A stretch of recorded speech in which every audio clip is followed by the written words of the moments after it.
Bonjour à tous et bienvenue dans la pensée d'Aline. Cette semaine, je partage avec vous mes sentiments sur l'étude que j'ai faite de Alma, les chapitres 43 à 52.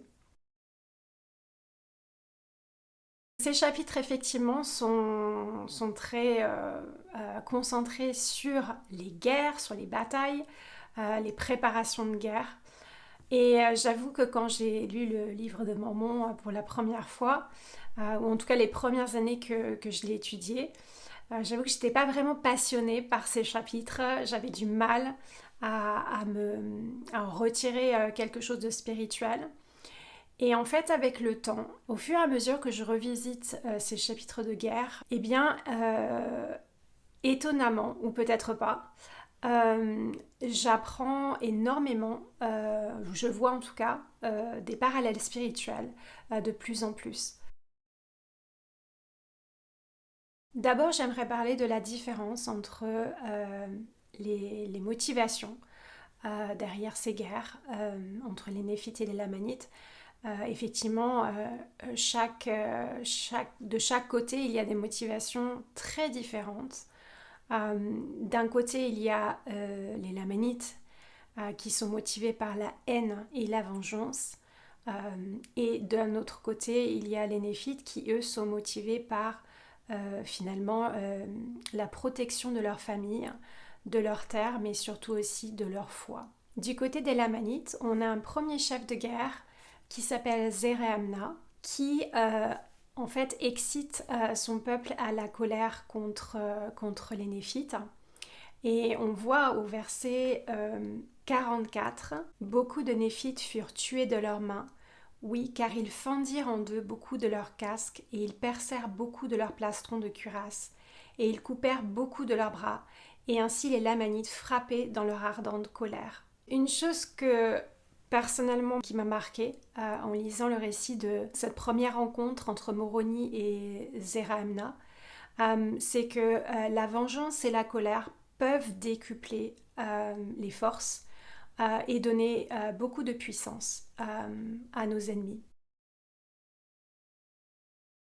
Mais d'un autre côté, bien sûr, on a Moroni qui lui était animé par une motivation beaucoup plus noble.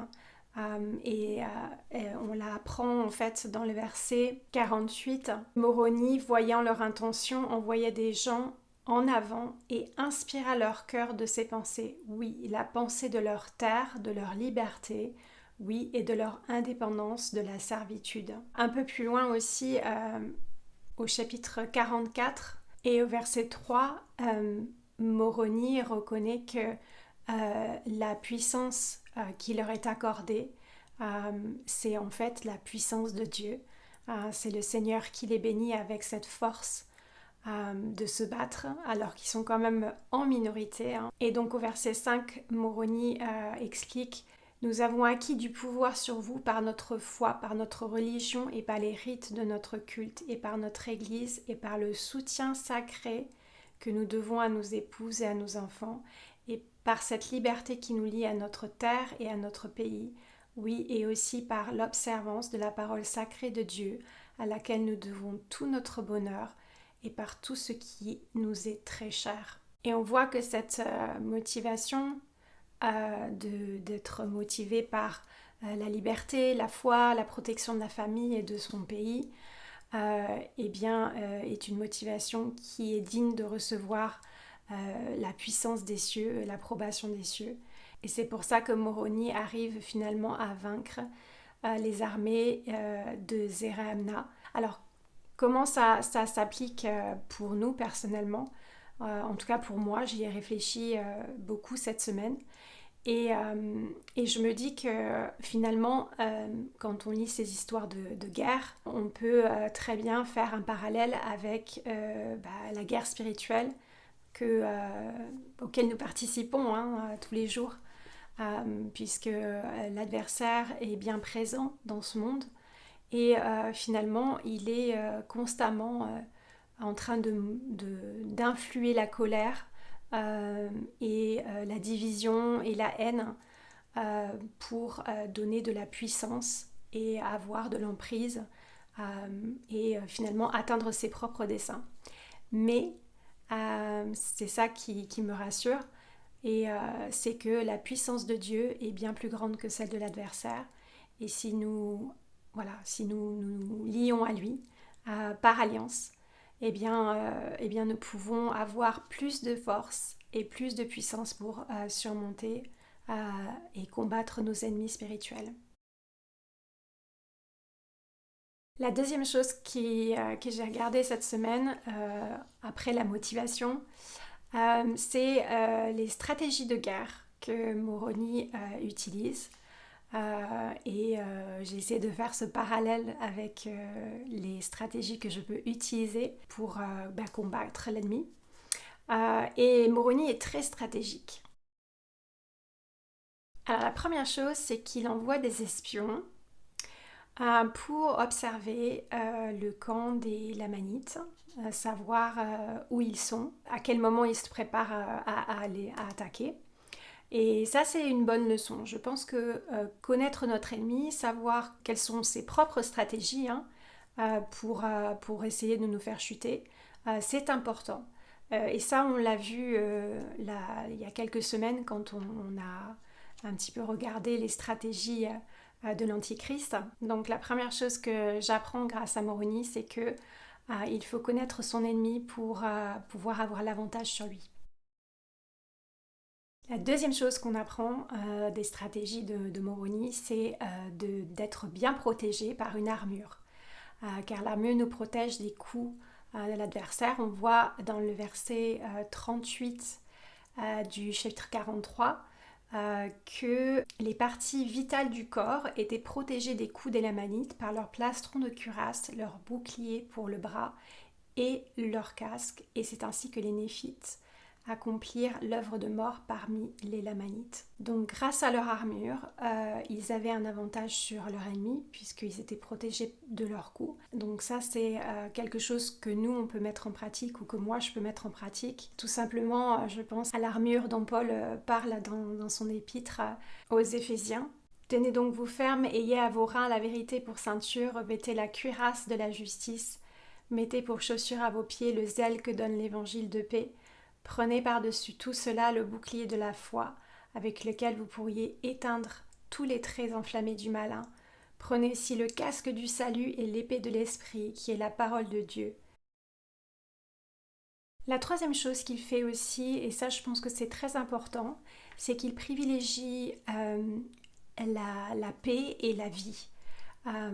C'est-à-dire que quand il fait face à Zeremna, et que finalement celui-ci n'a plus aucune chance de gagner, il va essayer de finalement lui donner l'option de vivre, de pouvoir se repentir entre guillemets, ou avoir un changement de cœur. Il lui donne en tout cas l'occasion de faire le bon choix. Et ça, je pense que c'est important, parce que quand on a en face de nous des ennemis, parfois, souvent, quasi une majorité du temps, ils sont sous l'influence de l'adversaire, mais inconsciemment. Je pense que c'est important d'avoir cette stratégie-là aussi, c'est-à-dire de donner l'opportunité à nos ennemis de faire le bon choix. Et parfois, ça peut amener à un changement de cœur. Ici, en l'occurrence, ça ne marche pas pour le chef, mais en tout cas, ça marche pour certains des Lamanites qui finalement décident de ne pas continuer à se battre et partent en concluant une alliance de paix avec Moroni et ses armées. Une quatrième chose, une stratégie de guerre aussi que Moroni utilise, c'est de dresser l'étendard de la liberté. C'est un magnifique symbole qu'il fait.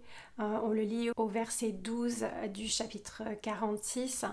Et il dit, il arriva qu'il déchira son manteau et il en prit un morceau et écrivit dessus en souvenir de notre Dieu, de notre religion et de notre liberté et de notre paix et de nos épouses et de nos enfants. Il l'attacha au bout d'une perche. Il attacha son casque et son plastron de cuirasse et ses boucliers et se ceignit de son armure. Il a pris la perche qui avait à son extrémité son manteau déchiré et il l'appela l'étendard de la liberté. Et il se prosterna par terre, et il pria de toutes ses forces son Dieu, pour que les bénédictions de la liberté reposent sur ses frères, tant qu'il resterait un groupe de chrétiens pour posséder le pays. Alors j'aime beaucoup ce symbole qui peut être appliqué de plein de façons différentes quand on pense à nos vies personnelles. D'abord, cette espèce d'alliance qu'il fait finalement, ça peut être tout à fait symbolique des alliances qu'on fait avec le Seigneur, que ce soit le baptême ou quand nous faisons des alliances au temple. Et un symbole de nos alliances au temple, bien sûr, est le sous-vêtement du temple. Et une autre chose, une autre application auquel j'ai pensé, c'est finalement d'élever notre voix. Moroni n'a pas eu peur de vraiment d'élever sa voix pour dire voilà, c'est ce que je crois, c'est ce pourquoi je me bats, c'est ce qui a de l'importance pour moi. Et je vais le crier haut et fort pour que tous le sachent et que ceux qui partagent mes valeurs, ma foi, puissent être encouragés par ma voix et eux-mêmes s'exprimer à ce sujet. Et je pense par exemple à ce qu'on peut faire à ce niveau-là sur les réseaux sociaux. Donc ne pas avoir peur quand on voit des choses qui sont calomnieuses ou de vraiment défendre nos croyances, de défendre par exemple la famille, le mariage, de défendre des choses, des valeurs qui sont chrétiennes, qui sont importantes pour nous. Une autre stratégie que j'aime beaucoup, c'est le fait de mettre des remparts autour des villes pour les fortifier, pour les rendre plus difficiles d'accès.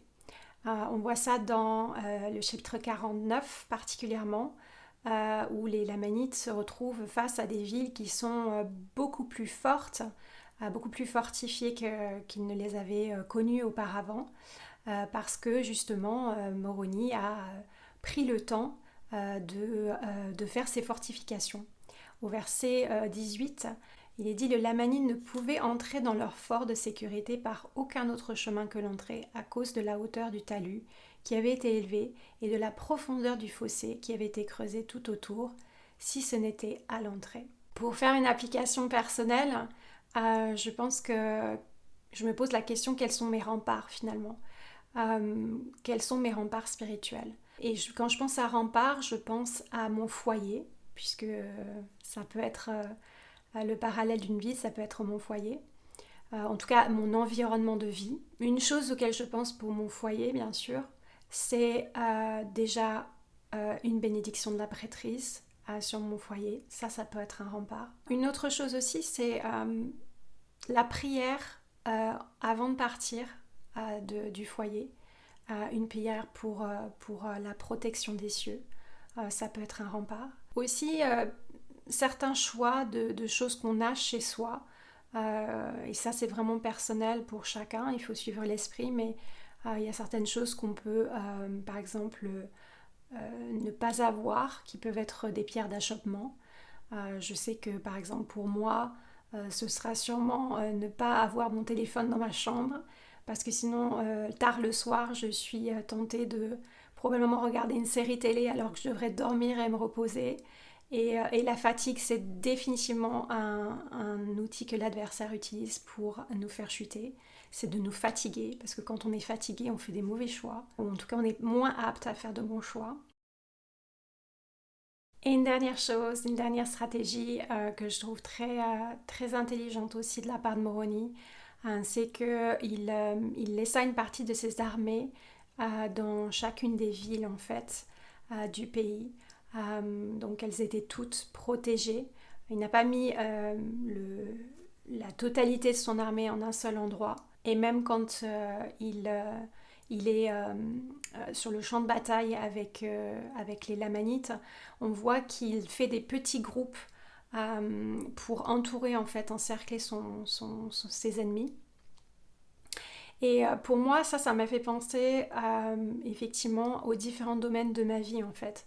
D'être sûr que ce soit émotionnellement, physiquement, spirituellement, bien sûr, professionnellement, dans mes relations familiales, en fait, dans chaque domaine de ma vie, d'être sûr qu'il y a des choses en place. Je ne dis pas que notre vie doit être parfaite partout, Ça va nous arriver parfois d'avoir des pépins professionnels ou familiales ou de santé. Mais en tout cas, de ce qu'on peut contrôler, d'essayer de faire notre mieux, de ne pas privilégier en fait, de ne pas mettre toute notre force spirituelle dans un seul panier, voilà. Mais d'être sûr que dans chaque domaine de notre vie, on fait de notre mieux spirituellement pour nous protéger contre l'adversaire. Voilà, c'est tout pour cette pensée aujourd'hui. J'espère que votre lecture de ces chapitres sera aussi enrichissante en parallèle de vos vies personnelles qu'elle a été pour moi cette semaine. Je vous souhaite une excellente étude d'Alma et je vous dis à la semaine prochaine.